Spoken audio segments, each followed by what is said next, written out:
안녕하세요. 대박플러스 김보라입니다. 설 연휴를 하루 앞둔 오늘 코스피 지수는 1950선 가까이 올라갔습니다. 외국인 쪽에서 오늘까지 9거래일 연속으로 순매수 행진을 벌여주면서 지난 8월 5일 이후 처음으로 1940선을 회복했다고 하는데요. 설 연휴가 끝나고 새해 증시가 계속되더라도 이 힘찬 상승세가 쉬지 않고 계속 이어졌으면 하는 바람입니다. 자, 이제 설 연휴를 맞아서 여러분들도 한 분, 두 분 귀성길에 오르실 텐데요. 오늘 증시 나비효과 함께 하시면서 여유도 챙기시고요. 그리고 알찬 정보까지 함께 가져가시길 바랍니다. 자, 오늘은요. 우진투자 컨설팅 이성규 팀장님 모셨습니다. 팀장님 안녕하세요. 네, 안녕하세요. 네, 이성규 팀장님과 함께 잠시 후에 고수의 투자 비법 바로 이어가겠습니다. 오늘은 이성규의 나비효과에서 본격적인 강의 들어보겠습니다.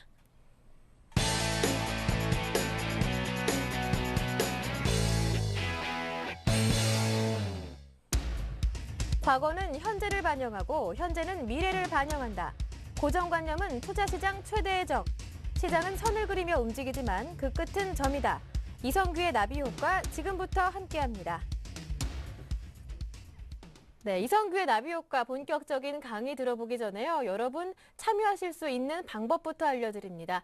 오늘 강의 함께 하시다가 분명히 궁금하신 점이 생기실 텐데요. 질문 생기시면 그냥 참지 마시고요. 샘플러스 홈페이지 와글와글 게시판에 들어오셔서 질문 남겨주실 수가 있습니다. 여러 전문가분들이 여러분의 질문에 친절하고 자세하게 답변 달아주시니까요. 궁금한 점 생기시면 게시판을 통해서 공부해 보시길 바라고요. 샘TV에서 증권 전문가 방송 샘플러스도 함께 제공하고 있습니다. 샘플러스 홈페이지 안으로 시간대 잘 맞춰서 들어오시면 원하시는 전문가의 강의도 무료로 함께 하실 수가 있고요. 이 공간을 통해서도 여러분 전문가들의 관심 종목뿐만이 아니라 종목 상담까지 받아보실 수 있으니까요. 현명한 투자를 위해 샘플러스도 적극적으로 활용해 보시길 바랍니다.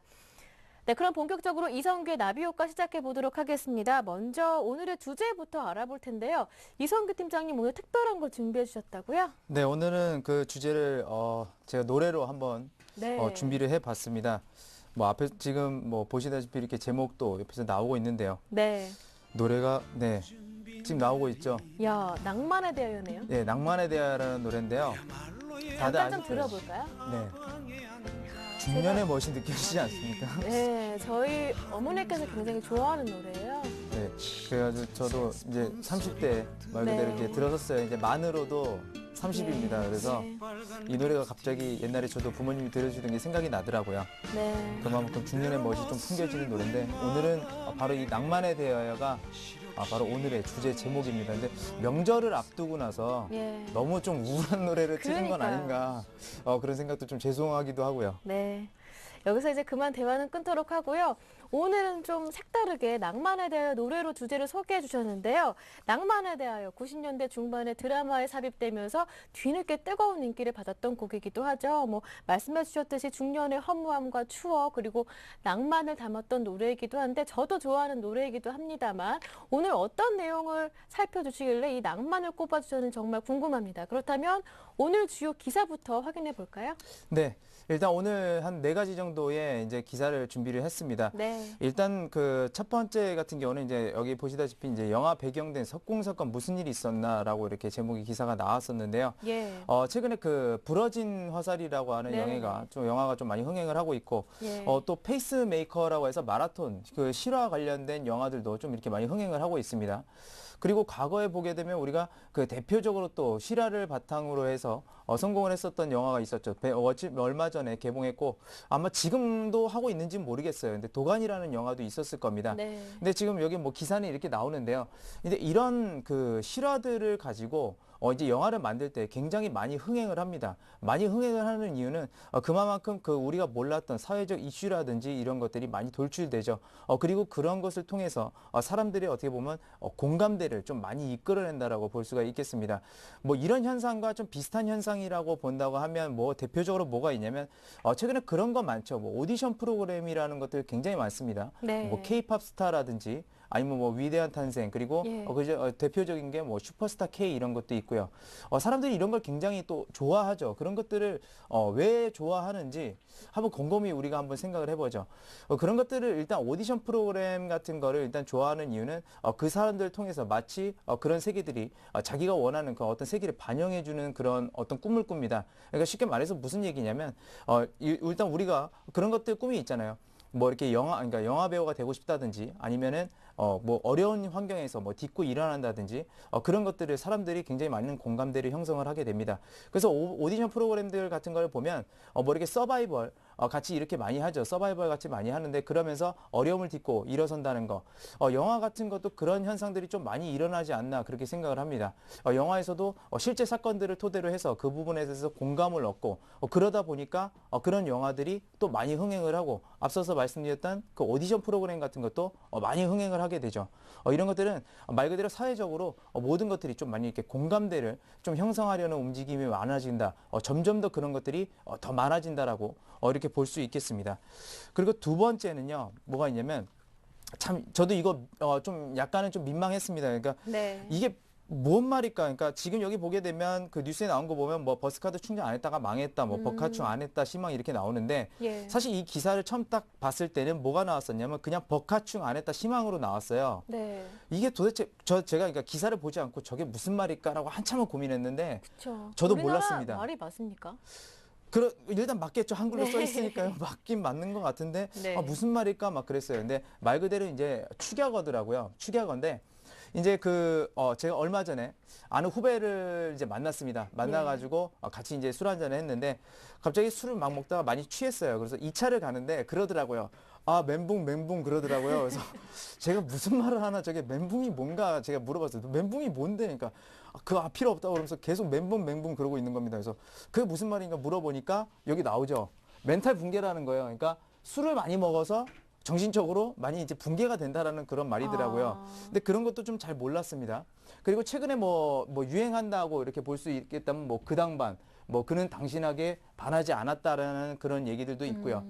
이런 것도 축약어. 그리고 이런 것들은 보통 이제 어디서 나오냐면 뭐 DC 인사이드라든지 온라인 게임에서 생성을 합니다. 그리고 빠르게 퍼지는 것은 바로 이 방송이나 SNS를 통해서 퍼지게 되죠. 실제적으로 저도 이 온라인 게임에서 그런 현상들을 좀 많이 겪었었는데 제가 2005년도서부터 2007년도까지 횟수로 한 3년간 어디 있었냐면 이제 캐나다에 있었습니다. 그때 캐나다에 있었을 때 온라인으로 이제 들어가서 뭐 글들을 DC 인사이드나 이런 데 들어가서 사이트 같은 데를 들어가서 이제 그런 어떤 정보들을 찾고 뭐 그럴 때 보게 됐는데 거기서 그런 얘기들이 나온 거예요. 안습이라는 얘기가 나왔습니다. 그래서 이 당시는 제가 캐나다에 있었기 때문에 그 당시 유행한 말입니다. 그러니까 2005년도 이후부터 2007년 사이에 한국에서 굉장히 많이 유행했던 말인데 안습이라는 말도 있었고요. 뭐 그런 것들이 되게 많았습니다. 근데 실제적으로 제가 한국에 안 있고 그런 것들에 대해서 뭐 이렇게 경험을 안 하니까 말 그대로 이 안습이란 말도 이해를 못 했어요.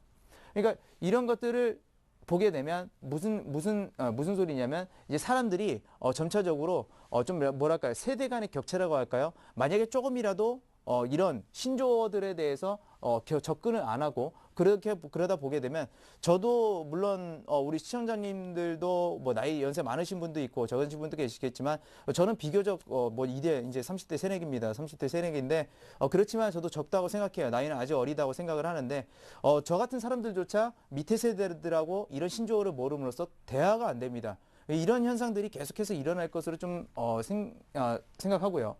그리고 짧고 빠른 것에 익숙한 그래서 1020 세대끼리만 좀 공감대를 많이 형성을 합니다. 과거에는 뭐 문화 차이라든지 그런 것들 때문에 세대 차이가 났다고 한다면 이제 거기서 더 격해지는 거죠. 말 그대로 말 자체가 좀 새로 많이 생겨나게 되면서 말 그대로 세대 간의 격차가 굉장히 멀어집니다.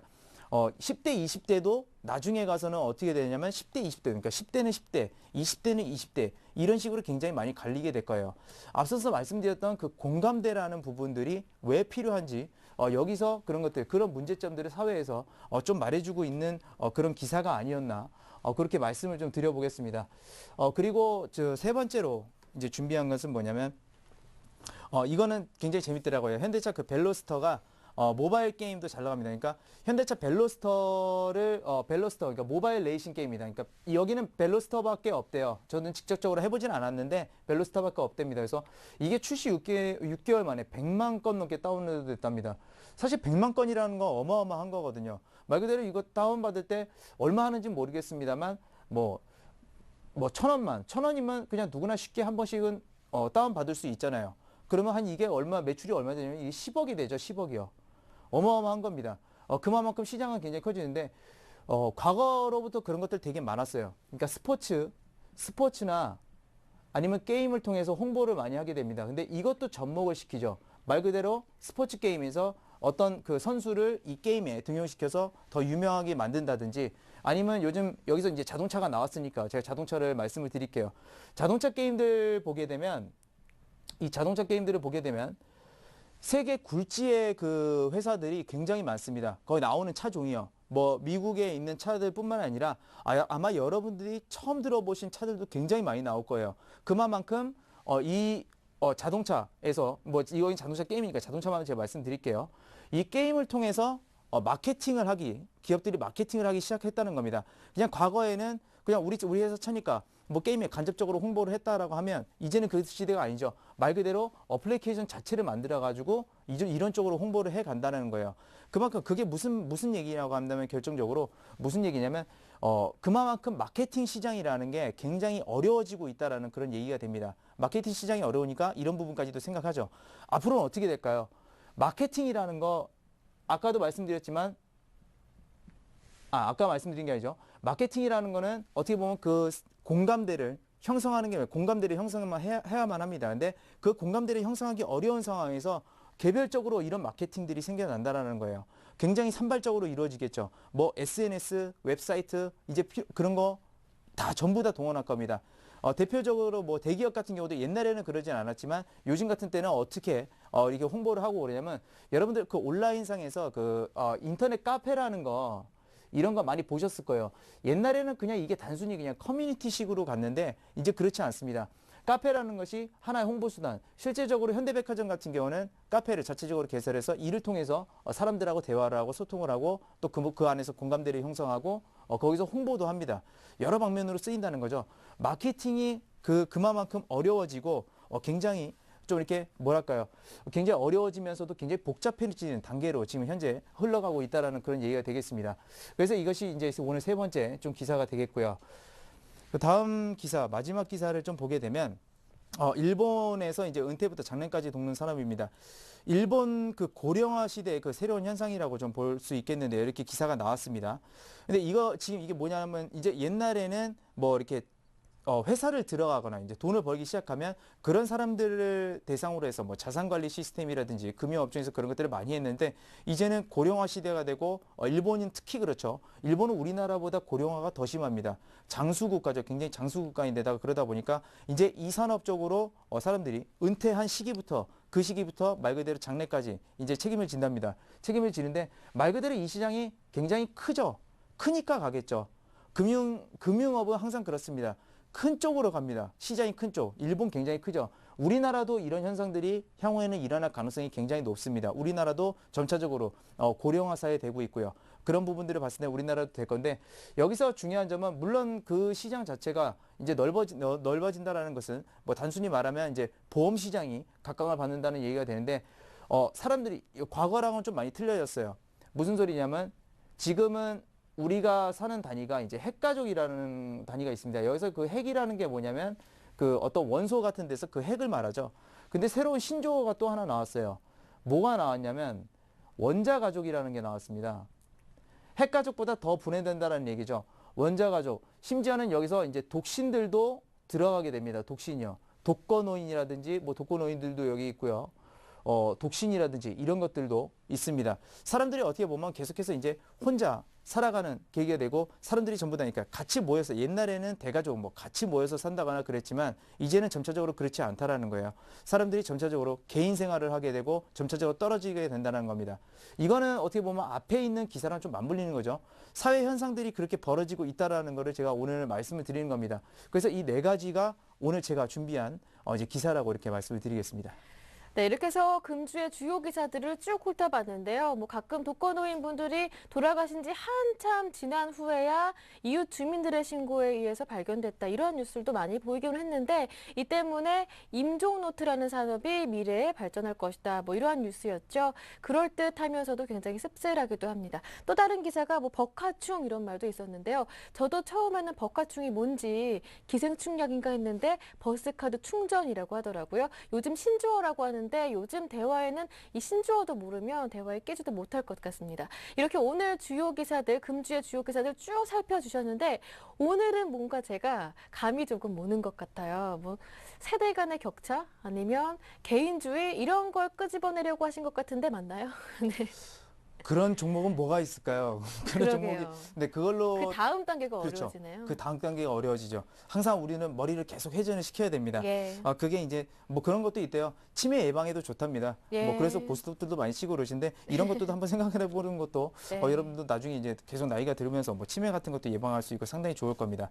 그래서 일단 오늘의 중요한 것은 항상 그렇죠. 그 기사에 대해서 핵심 포인트를 끄집어내야 돼요. 예. 항상 그렇습니다. 그냥 기사만 보고 이게 이거구나라고 해서 이 사람 부각받겠네. 이건 아니에요. 모든 기사들은 그 안에서 암시하고 있는 미래를 암시하고 있는 핵심 포인트라는 게 있습니다. 그래서 첫 번째는 꺼내볼게요.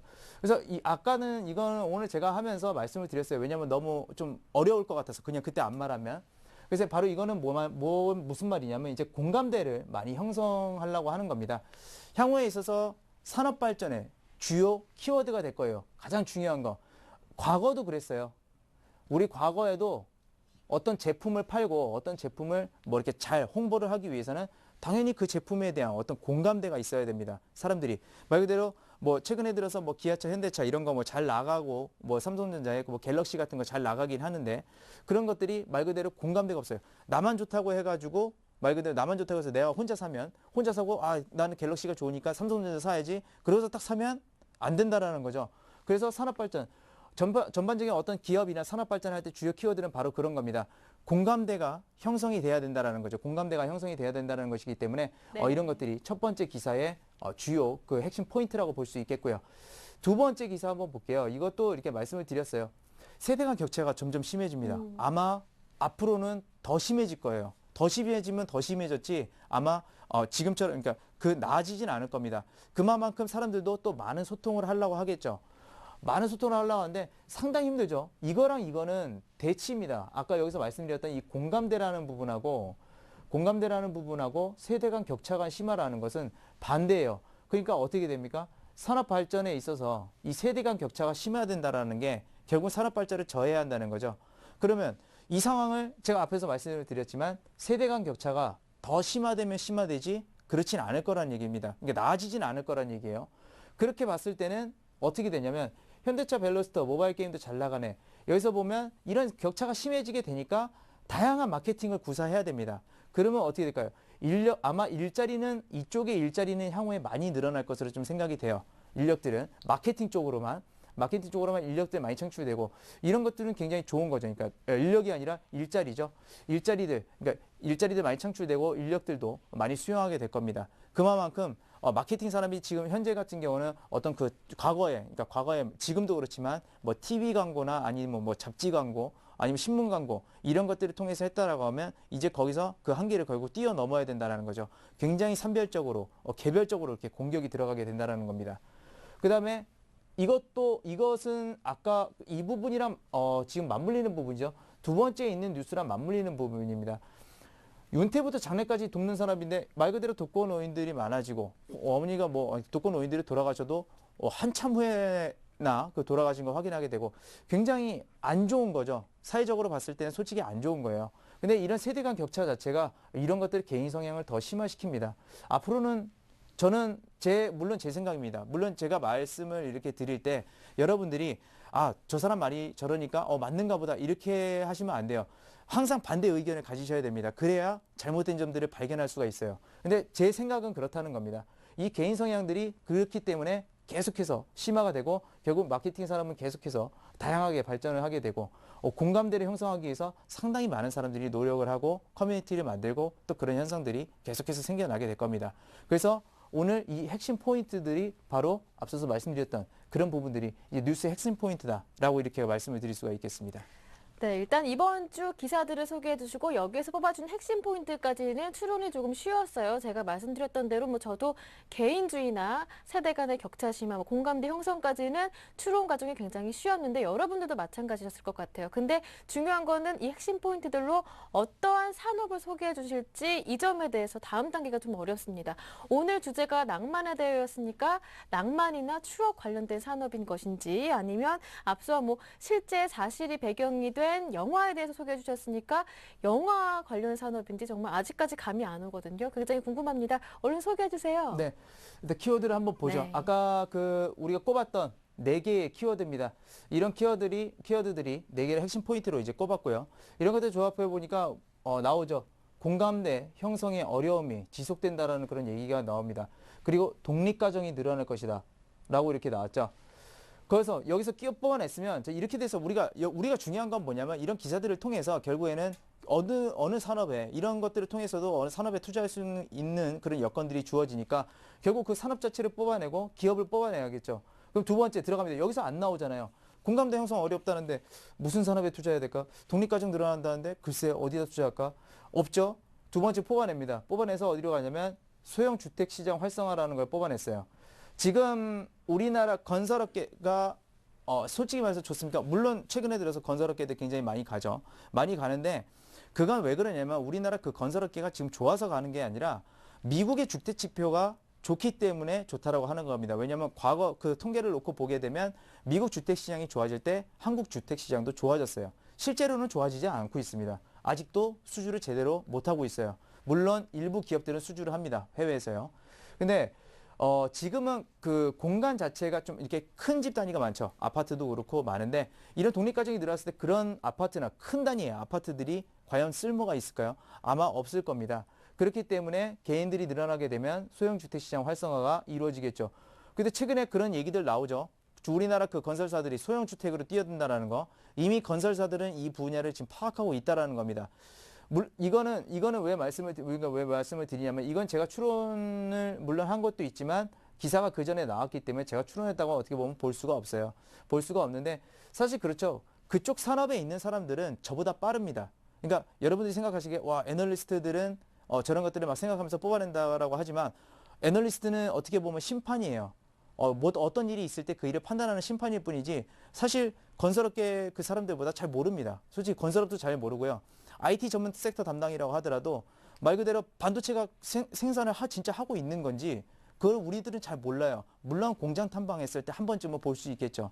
하지만 말 그대로 그 서류 이렇게 나눠주는 사람들, 그러니까 서류 정리하는 사람들, 그 사람들보다 공장이 얼마나 돌아간지도 모릅니다. 그러니까 그런 것들 제가 이제 말씀을 드리는 거예요. 그래서 이런 것들 이미 건설 업계들은 소형 주택 시장 활성화로 넘어갔습니다. 넘어갔어요. 왜? 이런 현상들이 일어나고 있으니까 실제로 넘어갔습니다. 그러면 건설주들의 투자를 해야 되냐? 글쎄요. 저는 이거는 물론 지극히 개인적인 성향이지만 저는 건설업 자체를 별로 안 좋아합니다. 왜 안 좋아하는지는 말씀을 드릴게요. 건설업 같은 경우는 대체적으로 우리가 무슨 얘기를 하냐면 이제 빚 장사를 한다고 그럽니다. 네. 이게 무슨 얘기냐면 부채가 많아요. 예. 굉장히 많아요. 만약 예를 들어서 그냥 우리가 주식 투자를 하니까 주식을 얘기해 보죠. 자, 1,000만 원이 원래 여러분들이 있었어요. 1,000만 원이 있는데 한 2천만 원 자, 신용으로 했습니다. 대출 받았어요. 자, 투자했어요. 3천만 원. 잘못 투자해서 50% 손실이 왔어요. 자, 1,500만 원 남죠? 그러면 이거 500만 원 나머지 어떻게 갚아요?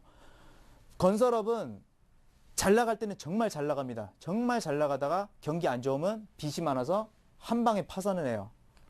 최근에 건설사들 그런 거 굉장히 많죠. 중소형 건설사. 그래서 제가 건설업을 안 좋아합니다.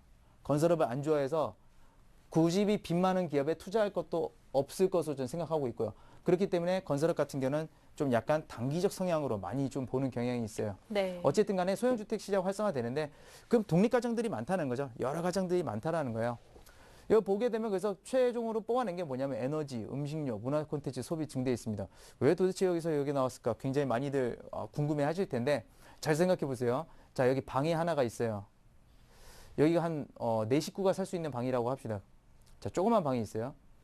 이거는 자, 한 명씩 들어가요. 이런 시장들이 생긴다라는 거죠. 소형주택이라는 건. 그러면 네 명이 있는데 여기서 조명을 자, 하나만 킨다고 합시다. 왜냐하면 네 명이 같이 한 방에 있으면 하나만 켜도 되니까. 근데 여기는 어때요? 아무리 방이 좁아도 조명이 하나 들어가야 돼요. 결국 네 개가 들어가죠. 이게 1인당 에너지가 증가하는 이유입니다. 말 그대로 여기선 TV 하나 놓고 보면 돼요. 내 식구가. 뭐 따로 서로 보고 싶어서 막 리모컨 뺏고 싸우는 경우도 있겠죠. 근데 여기선 어때요? 여기서 뭐 카메라 설치해 놓고 볼 거 아니잖아요. 그죠?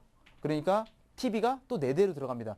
TV 네 대로 들어가게 되면 어떻게 돼요? 당연히 에너지 많이 쓰겠죠. 전기 많이 쓰겠죠. 그래서 최근에 나온 얘기가 뭐냐면 TV 시장이 다시 활성화, 그러니까 모바일 기기 때문에 TV 시장이 죽는다고 하는데 TV 시장이 다시 활성화 될 겁니다. 그래서 최근에 디스플레이 가격이 반등하는 원인들이 바로 이런 것들과 맞물리는 현상이라고 좀 볼 수 있겠어요. 그래서 에너지가 증가하는 거고 당연히 음식료도 증가하죠. 왜 증가하냐면 대량으로 여러분들 그 마트 같은 데 가서 대량으로 구매를 하게 됐을 때는 싸게 삽니다. 그리고 가족들이 많이 있으면 일단 많이 살 때는 싸게 살 수가 있죠. 근데 아까처럼 하나 이 사람들 다 따로 사게 되면 그만큼 가격을 좀 더 많이 주게 되죠. 많이 살 때, 그러니까 도매와 소매를 생각하면 되는 겁니다. 그만큼 음식료도 당연히 많이 사드려야 되는 거죠. 결국에는 남기든지 뭐 하든지 많이 여럿이 모여서 같이 먹으면 덜 남기거든요. 따로따로 먹는 것보다. 그런 걸로 이제 볼 수가 있겠고요. 문화 콘텐츠 같은 건 소비 당연히 증대됩니다. 왜냐하면 아까 에너지 얘기하면서 제가 뭐 TV 얘기를 대표적으로 했었는데 TV에서 그러니까 집에서 지금 뭐 아버지 어머니 뭐 아들 딸 이렇게 해서 네 식구가 만약에 영화 하나 보자 그래서 영화 하나만 다운받으면 되지만 나중에 이렇게 독립가정이 생겼을 때는 결국에는 문화 콘텐츠 소비가 증대된다는 얘기가 돼요. 그러면 오늘 결과는 앵커님이 여기까지 제가 말씀드렸으니까 네. 앵커님이 여기서 제가 뭘 뽑아냈을까요, 그럼요? 아직 좀 어렵네요. 일단 우리가 키워드 조합까지 해봤거든요. 순서를 다시 한번 정리해드리면 금주의 주요 기사들을 모두 뽑아서 그 각 기사들의 키워드를 뽑아냈고요. 그 키워드를 조합까지 했습니다. 하지만 말씀해 주셨듯이 이성규 팀장님의 강의 성향상 아직까지 결론은 나오지 않은 것 같거든요. 한 단계 더 나와서 결론이 나올 것 같은데 저는 아직까지 모르겠습니다. 어떤가요? 네, 제가 마지막 최종으로 네. 이제 가르쳐 드리겠습니다. 아마 오래 기다리셨을 것 같은데요. 예. 자, 미래 키워드입니다. 각국 정부는 아마 이런 얘기들을 많이 할 거예요. 에너지 절약하자. 뭐 우리나라는 최근에 하고 있고 일본도 에너지 절약을 하자고 나섰고요. 미국이나 뭐 저희 선진국들도 다 그렇게 할 겁니다. 근데 그렇게 하다 보고 고령화 많아지고 아까 고령화 얘기도 하나 나왔었죠. 그러니까 식량 생산이 중요합니다. 왜요? 음식료 소비는 많아지고 실제적으로 지금 식량 가격, 그러니까 국제 상품 시장에서 소매 가격이 향후에 장기적으로 그러니까 가격이 올라갈 수 있는 여건을 만들어주는 건 뭐냐면 대표적으로 말씀드리게 되면 지금 중국인들 있고요. 미국인들, 여기 대표적인 소비 시장이니까 말씀드릴게요.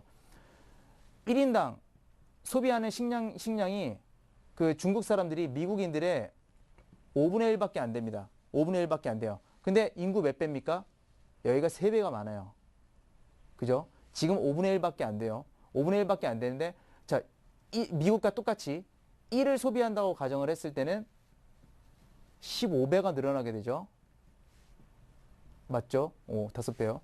자, 식량이 15배가 필요합니다. 지금 현재요. 만약에 중국이 선진국으로 계속 이게 경제 발전해서 미국과 똑같은 수준에 이르게 됐을 때는 지금 식량이 15배가 필요하다는 말이에요. 추가적으로. 당연히 그러니까 식량 생산을 원활하게 할 수밖에 없겠죠. 안 그러면 공급 부족으로 일부 사람들은 굶어 죽을 수도 있는 그런 상황도 생깁니다. 그래서 이런 것들을 할 수가 있는데요. 그래서 이제 생각한 게 뭐냐면 식물 공장이라는 겁니다. 사실 식물 공장 이거는 옛날부터 많이 나왔고요. 제가 오늘 여기다 준비를 안 했는데 지금 롯데 쇼핑 어디 지점인지 모르겠어요. 롯데마트군요. 그러니까 롯데마트 어느 지점에 그 한 코너에다가 이 식물 공장을 해놨어요. 식물 공장 해놨는데 뭐 그거는 제가 그 지점을 알 수 있으면 가서 직접 보시면 좋은데 일단 오늘 여기서 설명을 드릴게요. 이 식물 공장이라는 게 뭐냐면 이제 제가 그냥 지은 말인데 이제 진화된 비닐하우스입니다. 이게 식물을 우리가 공장에서 제품 만들어내듯이 식물을 공장에서 이렇게 찍어낸다고 표현하기는 좀 그렇죠. 그 공장같이 만들어 놓고 거기서 식물을 재배하는 겁니다. 그러니까 어떻게 되냐면 기후나 장소에 상관없이 식물 재배 가능한 환경을 갖춘 공장이라는 그런 뜻이에요. 실제적으로 이 공장은 어디도 가 있냐면 남극에도 있습니다. 우리나라 농촌진흥청이 실제적으로 그 남극에 우리나라 대원들을 위해서 거기다 직접 해놨고요. 뭐 상추라든지 이런 것들을 할 수 있는 그런 공간들을 지금 만들고 그런 그 산업들을 발전을 시켜가고 있습니다. 자, 그래서 이거 간단히 한번 보여드리게 되면 여기 그림에 이제 나와 있죠. 지금 이게 식물 공장이에요. 제가 네. 간단하게 지금 좀 설명을 드려볼게요. 여기에 지금 보면 여기 상추입니다. 이게 상추인데 지금은 이런 일본에서는 일본이 식물 공장 원래 지금 선두주자인데 일본은 벼까지 재배가 가능해요. 근데 우리나라는 엽채류밖에 안 됩니다. 엽채류라는 게 뭐냐면 상추 이런 건데 여기 보시게 되면 상추가 있죠. 이게 뭐냐면 LED입니다. 왜 LED를 쓸까요? 공장이기 때문에 햇빛이 없어요. 햇빛이 없기 때문에 햇빛을 줘야죠. 그래서 식물들이 살아나는데 이 LED가 태양과 똑같습니다. 그 쏘는 게 똑같기 때문에 그래서 LED 조명을 쓰는 거예요. 그리고 이것들이 자랐을 때 이렇게 높은 탑에 있는데 이것을 뭐 사람이 이렇게 꺼내고 아니면 물 줄 때 가서 이렇게 막 전부 다 뭐 뿌리고 그럴 수는 없잖아요. 자동화 시스템이라는 게 있는데 이게 뭐냐면 이제 로봇 쪽으로 있습니다. 그리고 지금 이게 생긴 게 지금 이게 남극 그거 같네요. 좀 비슷하게 생겼는데 남극에 있는 그 식물 공장. 근데 아무튼 LED랑 로봇 이런 것들이 좀 이렇게 필요하고 그 다음에 이 식물 공장이 아예 그 에너지를 안 쓰는 건 아니죠. 에너지를 굉장히 많이 쓰기 때문에 여기서는 그 바깥에 이렇게 그러니까 판들을 이용해서 쓰는데 그게 뭐냐면 태양광입니다. 태양광을 써요. 자, 그리고 하나 뭐 이건 여담인데 옛날에 그런 얘기도 있었어요. 그러면 태양광 산업 발전시키기 위해서 LED로 태양같이 큰 LED를 하나 만들자. 그래서 해를 2개 만들자. 그래서 해가 떨어지면 저 LED를 켜서 뭐 태양광 산업 발전시키자. 이런 얘기들도 실제로 미국에 있었습니다. 그만큼 이 LED가 여기서 상당히 좀 중요하다고 볼 수 있는데 잘 보세요. 지금 제가 썼죠. 자, LED, 로봇, 그리고 태양광 있어요. 또 뭐가 있냐면 여기서 추가적으로 지금 추가적으로 생각이 안 나네요. 하여튼 이거 지금 한번 보시죠. 자, 3개. 어디서 많이 보던 거 아닌가요? 여러분들 한번 곰곰이 생각해요. LED, 로봇, 태양광 어느 기업에서 하죠? 지금 생각났네요. 여기서 이런 것들을 통해서 그 식물을 재배하게 되면 여기서 유전자원을 뽑아낼 수가 있어요. 자, 유전자원, 태양광, 로봇, LED 어디서 어느 기업에서 유독 이 사업을 신수종 사업이라고 해가지고 지금 밀고 있습니다. 삼성이죠. 그죠? 저는 삼성이 나중에 식물공장 할 거라고 보고 있어요. 삼성은 나중에 식물공장 할 겁니다. 그걸 노리고서 지금 이거를 발전시키고 있는지 없는지 모르겠지만 이런 것들이 바로 유전자원은 어디다 쓰냐면 이제 바이오시밀러. 그죠? 자, 바이오시밀러, LED, 로봇, 태양광 다 삼성이 지금 신수종 사업으로 영위하고 있는 겁니다. 자, 이렇기 때문에 이런 그 식물 공장이 저는 이제 나중에 들어서는 굉장히 큰 폭으로 좀 성장할 수 있다고 그렇게 생각하는 바이고 지금 중요한 것은 뭐냐면 삼성이 이것들을 실제적으로 하고 있다라는 거예요. 하고 있고 이제 그런 점들을 봤을 때는 여러분들도 이 식물 공장에 대해서 굉장히 많은 좀 관심을 가져야 된다라고 그렇게 좀 말씀을 오늘 정리를 이렇게 해드리겠습니다. 네, 이렇게 해서 현대사회의 개인주의 성향을 통해서 미래의 키워드까지 한번 뽑아봤는데 정말 이 증시 나비 효과의 힘 대단한 것 같습니다. 매일매일 매주 강의 함께 할수록 새롭고 또 즐거운데요. 네, 그러면 미래 키워드인 에너지 절약, 식량 생산 원화를 통해서 식물 공장의 성장성에 대해 주목해보자라는 결론까지 나온 상황인데 그렇다면 가장 중요한 건 팀장님이 여기에서 주목하시는 기업, 우리가 투자해볼 만한 기업은 어떤 기업인가요? 네, 오늘 제가 소개해드릴 기업입니다. 제가 네. 이걸 투자할지 안 할지는 나중에 말씀을 드릴게요. 네. 오늘 좀 깜짝 놀라실 수도 있어요. 예. 자, 오디텍이라는 기업입니다. 아마 들어보신 분들도 계실 거고 안 들어보신 분들도 계실 거예요. 제가 이거 한번 말씀을 드려볼게요. 네. 오디텍이라는 기업인데 이 기업 들어보신 분들은 알 겁니다. 이 제너 다이오드라는 거예요. 예. 이게 사실은 지금부터 한 10년 전인가요? 10년 전쯤에는 우리나라에 없었습니다. 없었어요. 이 회사 대표님이 이름이 박병근 대표입니다. 예. 이분이 한번 일본에 잠깐 건너갔다가 LED 제품들을 봤는데 이 제너다이오드 칩을 봤대요. 보고 나서 우리나라에 이게 없으니까 저거다 하고서 이거를 사업을 영위를 하기 시작했습니다. 이걸 사업을 영위하기 시작하고요. 그렇기 때문에 그 박병근 대표는 이 제너 다이오드라는 부분들에 대해서 굉장히 좀 잘 알고 있는 사람이라고 볼 수 있어요. 근데 한 가지 좀 신기한 건 뭐였냐면 이분이 식물 공장을 알고 있다는 겁니다. 네. 식물 공장을 알고 있다라는 거예요. 사실 LED를 하면서 그냥 제너 다이오드 이거는 무조건 LED 제품들에 한 개씩 다 들어가요. 디스플레이건 조명이건 무조건 들어갑니다. 무조건 들어가기 때문에 LED 산업 자체가 성장을 하게 됐을 때는 우리나라에서 1위인데 몇 퍼센트냐면 90% 차지하고 있어요. 이거 원래 일본에서 전량 수입하던 건데 오디텍이 다 가져간다는 겁니다. 90%를 가지고 있고 물론 최근에 LED 업황 뭐 그렇게 좋지는 않죠.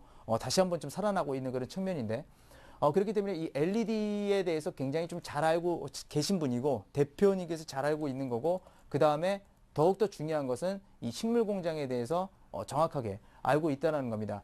근데 이 기업을 조사하다 보니까 사실 이거는 뭐 옛날에 조사를 다 이미 해놨던 건데요. 센서를 하고 있다는 거예요. 제가 예전에 그 센서 사업에 대해서 한번 말씀을 드렸을 겁니다. 향후에 굉장히 성장성이 좋은 산업이 바로 센서라고 우리가 아무렇지도 않게 그냥 센서를 지나치고 그냥 리모컨 앞에 붙어 있는 거 그 센서지 이렇게 생각하실 수 있지만 실제적으로는 그렇지 않습니다. 센서 사업은 상당히 크다라고 성장성 크다라고 보고 있고요.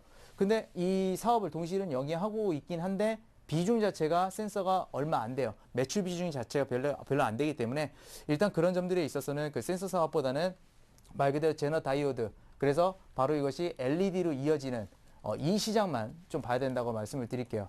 그래서 기업을 이제 보다 보니까 PER 그 변동 구간을 봤습니다. 과거 PER 변동 구간. 여러분들한테 제가 이거 설명을 드렸는지 기억이 잘 안 나서 그런데 이 PER 변동 구간이라는 건 굉장히 중요해요. 왜 중요하냐면 만약에 어떤 기업 여기니까 제가 간단하게 자 5배에서 어느 종목이 10배 정도 PER에서 항상 움직였습니다. 기업들은 이런 게 있어요. 항상 보게 되면 이거 꼭 따지셔야 된다는 거 말씀드리겠고 만약에 근데 이 기업이 어느 날 2배가 돼 있습니다. 굉장히 싸죠. 와 싸다. 5배에서 10배 움직였던 종목이 2배가 됐어요. 와 싸다. 이거 사야 되나요? 아니에요. 여러분들 그 뭐라고 할까요? 그 과자 같은 거 대표적으로 과자를 예를 들면 여러분들이 슈퍼마켓을 갔습니다. 갔는데 맨날 과자가 1,000원, 1,000원, 1,000원 하는데 가격 인상시킨대요. 그래서 100원씩 다 올렸어요. 근데 어느 과자는 오히려 내려요. 왜 내릴까요? 덤핑 처리라고 들어보셨죠? 덤핑 처리라는 거. 주식도 그런 경우가 있습니다. 2배라고 해서 무조건 싼 건 아니에요. 그렇다면 기업을 다시 조사해보면 왜 2배가 돼 있는 이유가 없어요. 만약에 이유가 없다 그러면 말 그대로 덤핑으로 파는 겁니다. 그만큼 미래 가치가 줄어든다는 얘기죠. 그래서 무조건 PER 와 낮다 라고 해서 싸다라는 거 아니라는 거 여기서 한번 말씀을 드릴게요. 자, 그래서 작년 기준 자 2012년 LED 산업 괜찮을 것 같아요. 왜 괜찮을 것 같냐면 저도 이런 기사들을 옛날부터 좀 보고 있었으니까 그래서 LED 산업 2012년 되면 좀 나아지지 않을까 그렇게 생각하고 있는데 그거는 어차피 미래고 그거는 말 그대로 분기별로 실적을 확인하면서 가야 됩니다. 근데 2011년 EPS를 일단 총 보니까 지금 아직까지 4분기 그 결산 보고서 나오진 않았어요. 나오진 않았는데 주당 20원을 배당으로 한답니다. 주당 20원 배당이요. 이 기업이 배당 각 기업마다 뭐가 있냐면 그 배당 성향이라는 게 있는데요. 배당 성향이라는 게 뭐냐면 여러분들이 기업이 어떤 그 순이익을 올렸어요. 순이익 대비해서 배당금을 얼마나 내놓냐 이겁니다. 예를 들면 만약에 어떤 기업의 주당 순이익이 EPS가 1,000원인데 주당 배당을 100원 하겠다라고 하면 배당 성향은 10%라고 합니다. 근데 이 기업 같은 경우는 약 5%나 조금 많을 때 한 8% 정도 되더라고요. 5%, 8% 정도 되는 그런 기업인데 뭐 이런 것들을 이제 따져 보니까 650원이 안 나올 것 같아요. 안 나올 것 같기도 해요. 왜냐면 그러면 변동폭 따져 보면 한 400원에서 그래요. 여기 정도는 또 나올 수도 있을 것 같습니다. 뭐 한 600원 정도 나올 수 있을 것 같아요. 그러니까 최대 이거 650원 제가 여기서 이제 최대로 잡았다라는 거. 작년 실적들 너무 안 좋은 거 그런 것들도 있었으니까 일단 2011년 그 EPS가 약 650원 정도 지금 된다라는 얘기인데 그렇게 따져서 한번 계산을 한번 해보죠. 계산을 한번 해볼게요. 자, 650원입니다. 그러면 저가가 얼마입니까? 1950원이에요. 1950원이고 여기 9.5배 수준 합하게 되면 한 5,900원 정도 되겠네요. 지금 오디텍 주가가 얼마냐면 한 7,800원 정도 됩니다. 굉장히 고민되죠. 이거 사야 되나 말아야 되나. 굉장히 고민됩니다. 왜요? 이 구간이 정전 구간인데 이 프리미엄이 올라가 있네요. 굉장히 고민될 거예요. 그럼 한번 보죠. 재무 구조를 두 번째로 한번 들춰볼게요. 재무 구조를 들춰보니까 유동 비율이 429.8%래요. 유동 비율이라는 건 뭐냐면 이제 유동 그 자산이라는 게 있고 나누기 유동 부채라는 게 있습니다. 그러니까 단기적으로 부채가 있는데 이거를 유동 자산이 얼마만큼 막아줄 수 있냐? 당연히 좋은 거죠. 높으니까. 부채 비율은 20%밖에 안 돼요. 유보율이라는 거 좀 설명 어렵지만 일종의 말하면 자기 자본금으로 사업을 해가지고 얼마만큼 더 많이 벌어들였냐 그런 것들을 보시면 돼요. 그런 거라고 유보율이란 거. 전반적으로 재무구조 굉장히 좋습니다. 그러면 그래요. 재무구조 좋고 그래 LED 전망 좋다는데 그래 조금 사볼까? 라고 아마 생각하는 분들도 계실 거예요. 그러면 여기서는 도대체 우리가 어떻게 해야 될까요? 그러니까 말이죠. 네. 네, 이렇게 해서 오디텍에 대해서 자세한 기업 분석까지 들어봤는데요. 말씀해 주셨듯이 이제는 가장 중요한 부분이죠. 오디텍 관심 있는 분들 투자하시려면 어떻게 하는 것인지 투자에 대한 전략도 부탁드릴게요. 네. 일단 그 오디텍을 지금 상당히 전망성은 좋다라고 봅니다. 우리나라의 그 제너 다이오드라는 것을 지금 뭐 90% 시장을 점유하고 있고 상당히 네. 좋다라고 보고 있는데 일단 주가 아까 말씀드렸으니까 뭐 차트는 제가 좀 이따 보여드릴게요. 왜냐하면 재밌는 일이 옛날에 있었기 때문에 말씀드리는데 자 현재 총 자산 대비해서 3% 매수 가능합니다. 굉장히 웃기죠. 3%? 한 1억 투자하시는 분이 3% 300? 300만 원 벌어서 한 10% 나면 30만 원 이렇게 웃으실 건데 이게 바로 투자 전략이라 실제적으로 투자 전략들은 이렇게 짭니다. 왜요? 아직까진 불확실성이 강합니다. 불확실성 강하고 실적이 얼마만큼 나올지도 모릅니다. 아까 말씀드렸던 3배에서 9.5배 구간에 들어갈 수 있는 그게 가격이 아니라면 처음에는 관심이 있어도 많이 매수를 하면 안 돼요. 일단은 집어넣는 거죠. 왜 집어넣냐면 좋은 기업이니까. 아까 말씀드렸죠. 재무구조 좋으니까 예. 좋은 기업이니까 한 번은 넣으면 왜냐면 안 그러면 나중에 까먹어요. 이게 기업들이 아무리 관심 종목에 넣어놓고 하더라도 자기 계좌에 딱 들어있지 않으면 까먹어요. 그러니까 그런 계좌는 일종의 말하면 다른 계좌로 분리를 해놓는 게 좋습니다. 분리를 그러니까 하나 계좌를 더 만드셔가지고 거기서만 이런 거 하는 거죠. 한번 말 그대로 낚시질을 해보는 거예요. 낚시질을 한 3% 이렇게 해가지고 넣어놓고 그게 어떻게 변하고 있는지 한번 보는 거죠. 그 다음에 제가 아까 말씀드렸지만 그 LED 쪽에 대해서 아마 정부 정책들이 굉장히 많이 나올 겁니다. 왜냐하면 전기 쓰지 말랍니다. 전기 쓰지 말라는데 사람들이 맨날 쓰고 있는데 그럼 여기 방송국에서 우리도 조명 뭐 몇 개 끄고 그래야 돼요. 조명 방송 몇 개 끄는데 그럼 안 보이잖아요. 그러니까 그런 거 했을 때 정부가 무조건 전기 쓰지 마 이렇게 할 수는 없다고요. 그러면 뭐 하냐면 이런 조건은 아마 내놓을 가능성이 높습니다. 자, LED 조명을 쓰게 되면 몇 개를 더 켜게 해주겠다. 실질적으로 옛날에 유흥가에서 간판 다 끄라고 했죠. 간판 다 끄라고 했었는데 그거 필요 없으니까 다 간판 끄라고 전기 아끼자고 그랬는데 그때 뭔 얘기했냐면 그럼 LED 간판으로 바꾸면 전기 계속 켜게 해주겠대요. 24시간 켜게 해주겠대요. 그러니까 이런 거 한번 확인하시기 바랍니다. 그러니까 정부 정책이 이런 거 나올 수 있다라는 거 한번 보시고요. 이게 나오게 되면 4% 추가 매수를 하는 겁니다. 주가를 보는 게 아니라요. 정책을 봐야 돼요. 사실 이 기업은 실적이 만약에 뻥 떴어요. 그러면 5%를 매수합니다. 총 몇 프로입니까? 12%죠. 이 기업은 12% 이상 못 넣습니다. 왜 못 넣냐면 여기 밑에 나오죠. 자, 모 투자해서 제가 이 투자해서 이름은 안 밝힐게요. 안 밝히는데 옛날에 제가 조사를 할 때 그런 적이 있었어요. 자, 모 투자해서 2에서 600억에 인수하려고 했답니다. 그게 언제였냐면 제 차트를 한번 보여드릴게요. 여기였습니다. 이게 2010년 예. 3월이었습니다.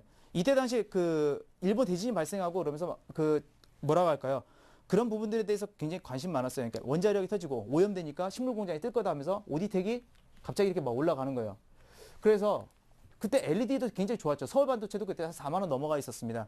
그렇기 때문에 저도 이 기업에 대해서 조사를 하는데 어떤 기업이 갑자기 500억에 이 기업을 인수하겠다라고 합니다. 500억에 인수하겠다. 500에서 정확히 말하면 한 600억 사이였어요. 말도 안 되는 거죠. 이때 시가총액이 얼마냐면 1,400억 원이었어요. 저는 아마 그 사람들이 이런 분위기를 좀 알고 있었다고 봅니다. 그래서 제가 실제로 나가가지고 그 LED 조명 제품들 조사를 해봤는데 일반 조명 가격이 얼마냐면 3,000원에서 10,000원 정도 하는데 LED 조명이 얼마냐면 15,000원에서 기본 최소가 15,000원에서 3만 원 정도 하더라고요. 전기값이 아무리 싸다고 해도 사람들이 이거 안 삽니다.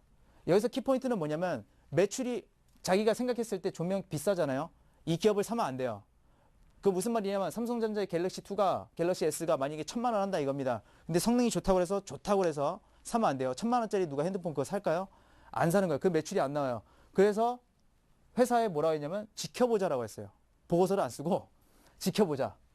이거 이상하다 그래가지고 실제적으로 저렇게 폭락합니다. LED가 갑자기 그러니까 안 된다라는 거예요. 중요한 건 뭐냐면 그 시총이 지금 한번 시총해 볼까요? 시총이 얼마냐? 761억이죠. 자, 여러분들이 진짜로 매수하는 구간은 어디냐면 여기입니다. 6,000원 이하, 6,000원대 초반이에요. 5,000원대 후반하고. 그렇기 때문에 물론 지금에서 정책 나와서 갈 수도 있어요. 그렇기 때문에 제가 아까 말씀드린 거예요. 진짜로 매수해야 되는 구간은 어디냐면 5,000원 후반에서 6,000원 초반이라는 거. 이 기업 아까 1,900원에서 5,000원대인가 그때 이게 아까 말씀을 드렸죠. 그 부분이라는 겁니다. 그 부분이 이 회사를 가장 저평가로 매수할 수 있는 구간이에요. 실제로 보면 그 5,924원에 저점을 찍었어요. 저점을 찍었기 때문에 이 부분에서 매수하면 좋죠. 근데 1분기 실적이 나오게 되면 당연히 높여줘야 됩니다. 저가를요. 그 점. 우리 저가를 반드시 높여줘야 된다는 거. 그리고 그 아까 세 가지 말씀드렸죠. 지금 7,800원인데 저는 근데 3% 글쎄 안 샀으면 좋겠어요. 제가 이런 말 하는 거 처음이죠. 아마 여기서 뭐 지금 사도 되고 지금 저평가에 사도 되고 다른 데는 또 사도 또 나중에 되면 또 이렇게 실적 발표하면 또 사고 그러자라고 하지만 저 지금 얘기하죠. 왜 사면 안 되냐면 지금 시장이 완전 대형주로 돌아섰어요.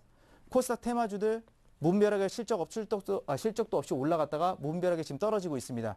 아마 주도주들이 계속해서 코스피 시장으로 지금 1.8% 올랐어요. 오늘요. 코스닥 시장 나오나요? 아직 안 나와요. 활동 코스닥 시장 오늘 떨어졌죠. 그만큼 코스피를 자기면 몰립니다. 아무리 이 부분에 왔다가 해도 그 부분에 코스피 시장이 어느 정도 그 조정을 받지 않는다면 이 기업은 더 떨어질 확률이 굉장히 많아요. 물론 실적이 받쳐주면 올라가겠죠. 그래서 저는 과감하게 오디텍 말고 차라리 코스피에 있는 대형 LED 관련 종목을 선택하시라고 말씀을 드리겠습니다. 네, 이렇게 해서 오늘 종목까지 모두 오디텍까지 들어봤는데요. 오늘 주제가 낭만에 대하여였는데요. 세월이 변하면서 낭만이나 추억이 조금 잊혀지는 것은 아쉽겠지만 그래도 세월이 변함에 따라서 그에 맞는 새로운 산업이 발전할 수 있다는 점은 기대가 됩니다. 여러분은 이 포인트를 잘 포착하셔서 이상규 팀장님과 함께 투자 수익을 많이 거두시면 되는 거고요. 오늘 이성규 팀장님과 함께 재미있는 강의, 알찬 강의 함께했습니다. 오늘 좋은 말씀 고맙습니다. 네, 감사합니다. 네, 오늘 저희가 준비한 내용은 여기까지입니다. 여러분 모두 설 연휴 따뜻하고 또 가족분들과 함께 화목하게 보내시고요. 새로운 한 해에는 더욱더 건강하시고 투자 수익도 더 크게 얻으시길 바랍니다. 오늘 저희가 준비한 내용은 여기까지입니다. 저는 설 연휴 지나고 다음 주 수요일에 다시 오겠습니다. 함께해 주신 여러분 고맙습니다.